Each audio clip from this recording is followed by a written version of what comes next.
बिस्मिल्लाह अल्हम्दुलिल्लाह वस्सलातु वस्सलाम अला रसूलिल्लाह। फ़तवा शेख मोहम्मद बिन सालेह अल उसैमीन अल्लाह ताला उन पर रहम फरमाए। सवाल, औरत दीन की दाइया कैसे बन सकती है? आयशा मिस्र से सवाल करती है, हमने उसका ये सवाल साबिका प्रोग्राम में भी किया था और इसका बकिया सवाल ये है कि एक औरत अल्लाह के दीन की दाइया कैसे बन सकती है और कौन से ज़राए इस दावत के काम में मददगार साबित होते हैं। नेज़ कौन सी किताबों से शरई इल्म के हुसूल की इब्तिदा की जाए? जवाब, औरत मुकम्मल तौर पर आदमी की तरह दाइया बन सकती है बशर्ते कि अगर उसके पास अल्लाह ताला की शरीयत का सही तौर पर इल्म हो, और अगर उसके पास इल्म न हो तो उसके लिए जायज़ नहीं कि वो बिला इल्म बात करे, यानी उसके पास इल्म नहीं तो उसके लिए दावत व तबलीग का काम जायज़ नहीं। अल्लाह ताला के इस कौल की रोशनी में कि अल्लाह ताला का फरमान है, आप फरमा दीजिए कि अलबत्ता मेरे रब ने सिर्फ़ हराम किया है उन तमाम फहश बातों को जो ऐलानिया हैं और जो पोशीदा हैं, और हर गुनाह की बात को, नाहक किसी पर जुल्म करने को, इस बात को कि अल्लाह के साथ किसी ऐसी चीज़ को शरीक ठहराओ जिसकी अल्लाह ने कोई सनद नाजिल नहीं की, और इस बात को तुम लोग अल्लाह के ज़िम्मे ऐसी बात न लगाओ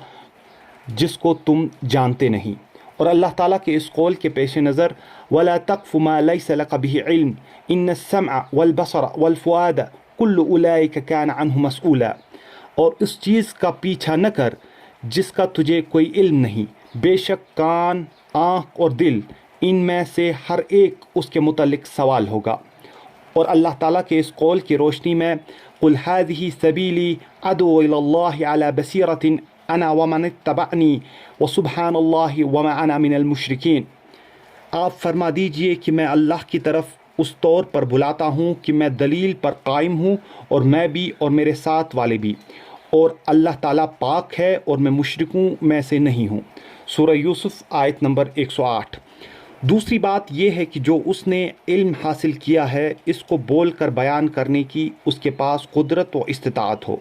तीसरी बात यह है कि अपने मुखालिफ से बहस व मुबाहिसा करने कि उस दाइया के पास कुदरत व इस्तिताअत हो, क्योंकि मुमकिन है कि कभी कोई शख्स खड़ा होकर उसकी दावत की मुखालफत करे और उसके पास फसाहत व बलागत और बयान का तरीका भी हो, तो वो इस दाइया पर अपने बयान और अपनी फसाहत व बलागत के साथ और उसके कमज़ोर दिफा की वजह से और उसकी बातिल ताकत की वजह से उसका मुखालिफ इस दाइया पर कहीं गलबा हासिल कर ले। इसलिए ये ज़रूरी है कि अपने मुखालिफ से बहस व मुबाहिसा करने की इस दाइया के पास कुदरत व ताकत भी हो।